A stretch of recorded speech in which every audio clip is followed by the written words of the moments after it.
books and you read through Metro 2035, it kind of sets up the story and it kind of sets up this this epic journey across Russia, and it kind of sets up the whole idea of getting to finally leave and see what's out there. Now that we're coming out into the larger map of the open world of Russia, are we actually going to get to explore sort of on our own in an open world sense? Yeah, so Metro Exodus isn't exactly an open world game in the traditional sense. It's still a story-driven game. The overall arc of the progression of the game is still somewhat linear in the sense that you still continue along a story, and but this time, instead of having only linear levels, we've introduced these new sandbox environments that are really large, with each of them having hours and hours of gameplay. There's still a narrative thread that carries you through each one of them, but it just gives the player so much more options, so much more ability to explore, more freedom to set their own pace, and a whole lot more content than we've ever done before. I appreciate that you give sort of, a little bit more of on-the-rails open world style. Yeah, pun intended. Oh, yeah, yeah. Speaking of the train tracks, the train is the most prevalent thing that you see in all the trailers, and that's their home base. What exactly can you do there, or inside the train? So the train is called the Aurora. The team, the Spartans, Artyom and his friends have named it the Aurora. And the train is what they leave Moscow with, and as they take their journey across the continent, they will add to it, add cars to it. In this level that we're showing off this year at E3, one of the objectives that the player has at one point is to obtain a kind of a passenger car to attach to it in order to take with them some of the survivors that they find in this area.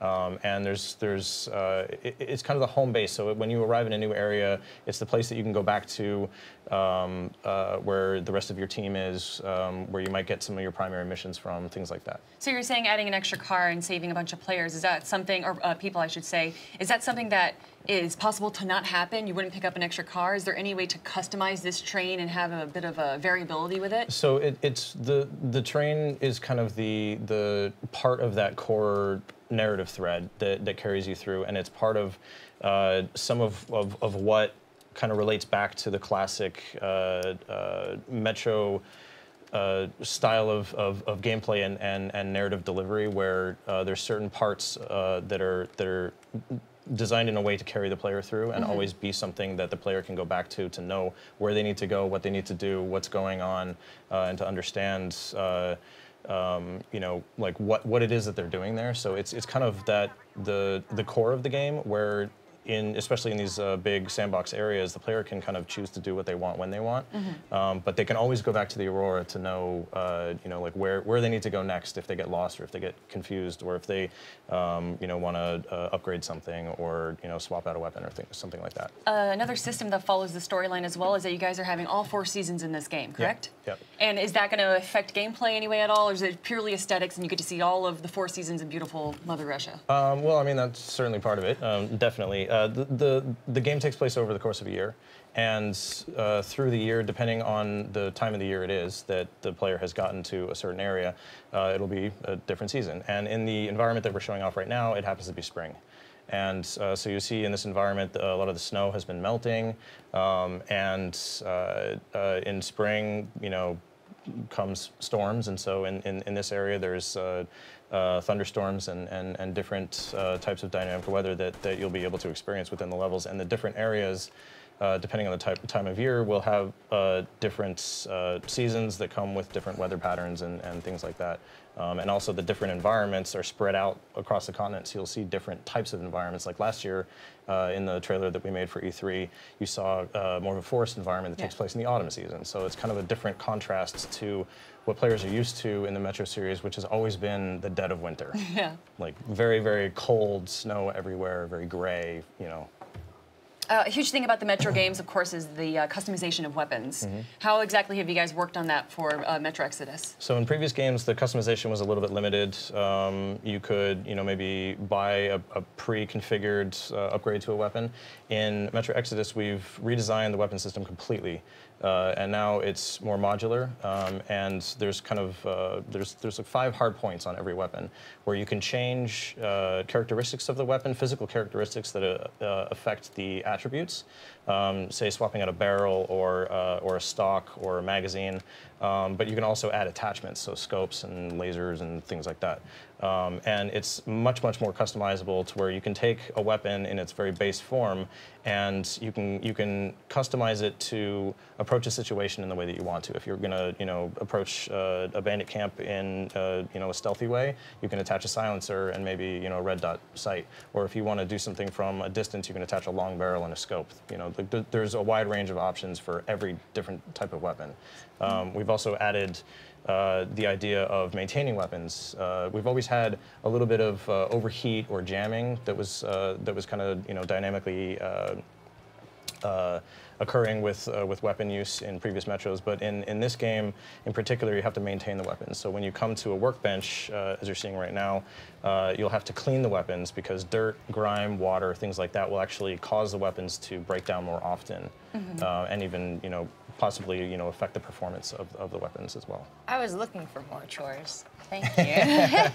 Is there I mean, it sounds like you're giving players a ton of options as far as like, is there an option to not clean my weapons? Is there a lot of options as far as, if you're going to give me all these different weapon attachments to approach the same fight, a stealth way, an aggressive way, what are the range of my options here as a player? Well, I mean, you can, potentially if you don't maintain your weapon and it breaks down, you can, pick up another weapon that you find from an enemy that you've taken out. So I can just, use them and toss them. Yeah, if you really want to. Yeah, but I think that players would probably spend time, choosing what they want to use, their tools and customizing things and trying to hold on to the things that they really like. But some of that comes down to balance as well. But it's part of our survival gameplay of you need to scavenge for resources, scavenge for ammunition, craft the things that you need, to survive, like med packs and gas mask filters, things like that, and maintain your weapons. It's all part of that kind of survival sandbox gameplay that we're trying to bring to the Metro series this time around. Sounds very fun. I like to keep my I think it's fun, yeah. One of the cool things for being about Metro is, of course, the monsters that we get to see through all of it. In the original trailer I saw, there was a cool zombie bear. What happened to it? Is it still in the game? Yes, he's still there. Good. He happens to be native to a different region than what we're showing this time around. This region happens to be inhabited by a classic Metro creature that people have seen before called the Watchmen, and also these new ones that we've seen that we're seeing right now called the Humanimals.